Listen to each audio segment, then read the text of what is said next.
Good afternoon. Welcome to the Midday Mull for Monday, the 17th of October.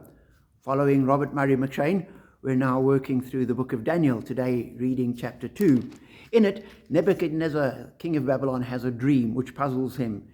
And we're told he then summons the magicians, the enchanters, the sorcerers, and the astrologers, and says, I've had this dream, it's puzzled me, I'm worried about it, I need to know what it means. And they say, oh, king, tell us the dream and we'll explain it to you. And his response to them is, verse 5, the king replied to the astrologers, this is what I have firmly decided. If you do not tell me what my dream was and interpret it, I will have you cut into pieces and your houses turned into piles of rubble. And they say, that's impossible. No king's ever asked us. Nobody can do this. No one can tell a dream other than the gods. And so he decides to have all the astrologers executed. And as the king's commander comes to Daniel, who would be one of those astrologers, enchanters, wise men of the kingdom, we're told he comes to Daniel, and Daniel spoke to him with wisdom and tact, asks why this is being done. He then prays to God, and God reveals the dream and the meaning to him, and he can go and report to the king.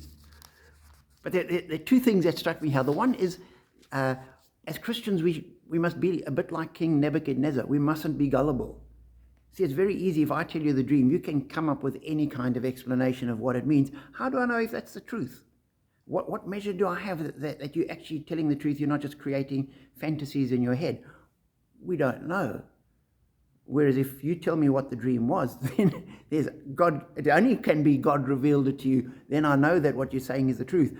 And so King Nebuchadnezzar didn't just believe what people were saying. He was reasonably skeptical. And as Christians, we must do the same.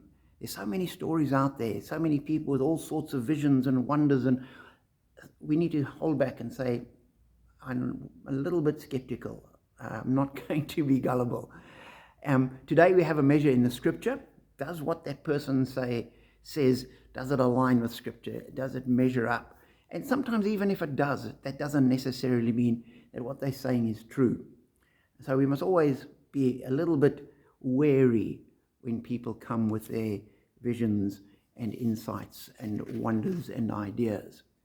But like Daniel, as we deal with people, we must deal with them as he dealt with Arioch, the commander of the king's guard. Daniel spoke to him with wisdom and tact. If we're skeptical, we don't have to be obnoxious. We can use wisdom, we can use tact, we can be polite, and we can show love to people despite being skeptical. And so be encouraged as a Christian to ask questions, to ask difficult questions. And as with Daniel, we know that if God is there, he can reveal it. God can open it up. God can do what no one else can. And we can trust him for that. So be encouraged and know that you are blessed.